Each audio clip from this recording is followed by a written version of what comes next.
I got so much motherfucking design on right now. Break it down, bring it back, make it clap. I got 3 old thoughts, new block, where that thing. Bitches on my line, and you know. Assalamualaikum warahmatullahi wabarakatuh. Perkenalkan, nama saya Dian Lydia Yulianti dari kelas PBA 6B nomor absen 4. Di sini saya akan sedikit menjelaskan tentang Al-Quran sebagai mukjizat. Allah SWT telah memberikan kepada para nabi dan rasulnya mukjizat-mukjizat sebagai hujah dan alasan rasional yang menyatakan bahwa mereka adalah benar para nabi dan rasul utusan Allah SWT. Karena mukjizat adalah suatu kejadian luar biasa yang diperlihatkan Allah SWT melalui para nabi dan rasulnya sebagai bukti atas kebenaran pengakuan kenabian dan kerasulan mereka. Lalu saya akan sedikit menjelaskan tentang pengertian Al-Quran. Kata Quran menurut bahasa adalah bentuk masdar dari kata qara'a yang berarti bacaan. Selanjutnya kata ini berarti kitab suci yang diberikan Allah SWT kepada Nabi Muhammad SAW yang ditulis dalam mushaf berdasarkan firman Allah SWT dalam Al-Quran Surah Al-Qiyamah ayat 18 yang memiliki arti apabila kami telah selesai membacanya maka ikutilah bacaannya. Lalu beberapa ulama juga berpendapat tentang kata Al-Quran dari segi al-istiqonya atau dari segi bahasanya. Yang pertama adalah Quran adalah bentuk asal dari kata qara'a yang memiliki arti bacaan. Lalu yang kedua, kata Quran adalah kata sifat dari al-qar'u yang bernama al-jam'u yang berarti kumpulan. Selanjutnya digunakan sebagai salah satu nama kitab suci yang diberikan kepada Nabi Muhammad SAW karena Al-Quran terdiri dari surah dan ayat yang memuat kisah-kisah perintah dan larangan, dan juga Al-Quran ini adalah intisari dari kitab-kitab yang turun sebelumnya. Lalu yang terakhir ada kata Al-Quran adalah isim alam, bukan kata bentukan, dan sejak awal digunakan sebagaimana bagi kitab suci umat Islam. Pendapat ini diriwayatkan oleh Imam Syafi'i. Menurut Abu Syubah, dari ketiga pendapat di atas, yang paling benar adalah pendapat yang pertama, yaitu kata Al-Quran dari segi istisqonya adalah bentuk masdar dari kata qara'a. Sedangkan Al-Quran menurut istilah antara lain adalah firman Allah SWT yang diturunkan kepada Nabi Muhammad SAW yang memiliki kemukjizatan lafal membacanya bernilai ibadah, diriwayatkan secara mutawatir yang tertulis dalam mushaf yang diawali dengan surat Al-Fatihah dan diakhiri dengan surat An-Nas.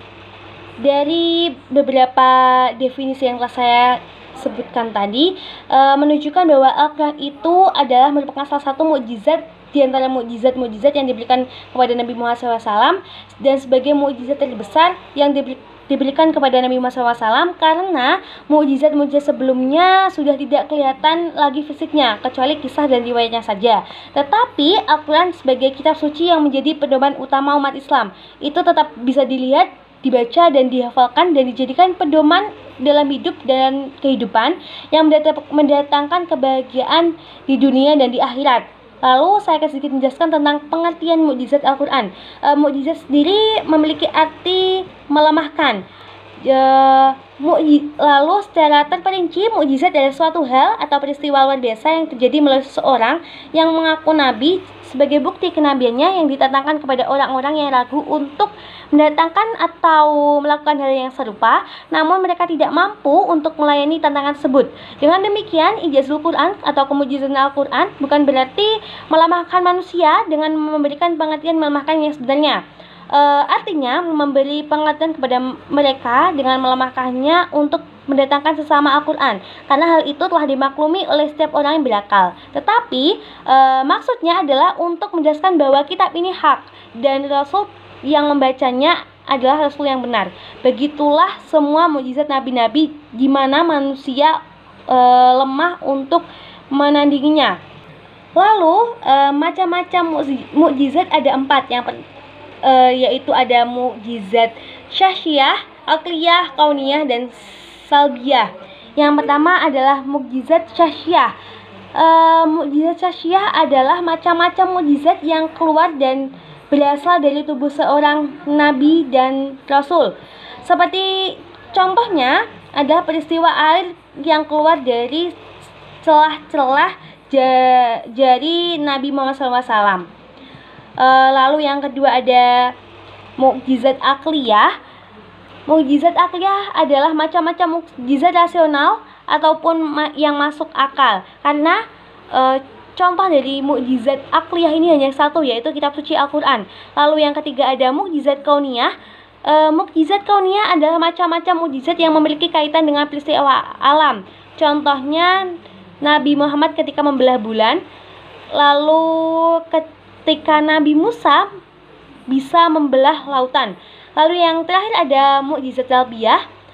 Mukjizat salbiyah adalah macam-macam mukjizat yang membuat sesuatu tidak berdaya. Contohnya ketika Nabi Ibrahim alaihissalam yang dibakar oleh Raja Namrud, akan tetapi api tidak mampu membakar tubuhnya. Lalu saya akan menyebutkan salah satu perbedaan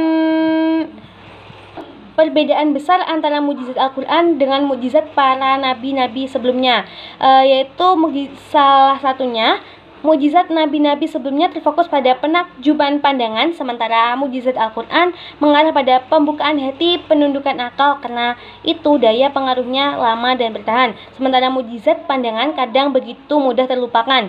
Lalu adapun kemukjizatan Al-Quran dapat ditinjau dari beberapa segi, diantaranya keindahan bahasa, nasabah, informasi sejarah, ilmu pengetahuan, hukum, dan bilangan. Lalu beberapa golongan juga berpendapat bahwa Al-Quran itu sebagai mukjizat dari segi uslub, susunan kata, dan gaya bahasanya, atau yang dinamakan dengan ijaz bayani. Para ulama klasik telah menulis kitab tentang hal ini seperti Al-Baqalani, Al-Jurjani, Al-Razi, dan lain-lain. Pada masa sekarang muncul bentuk baru dari kemukjizatan Al-Quran atau dengan istilah ijaz ilmi, di mana Al-Quran berisi isyarat ilmiah yang banyak memperhatikan dan mempelajari. Ijaz ini adalah bidang ahli biologi, kimia, dan lain-lainnya. Mungkin cukup sekian dari saya, kurang lebihnya mohon maaf. Akhirul kalam, wassalamualaikum warahmatullahi wabarakatuh.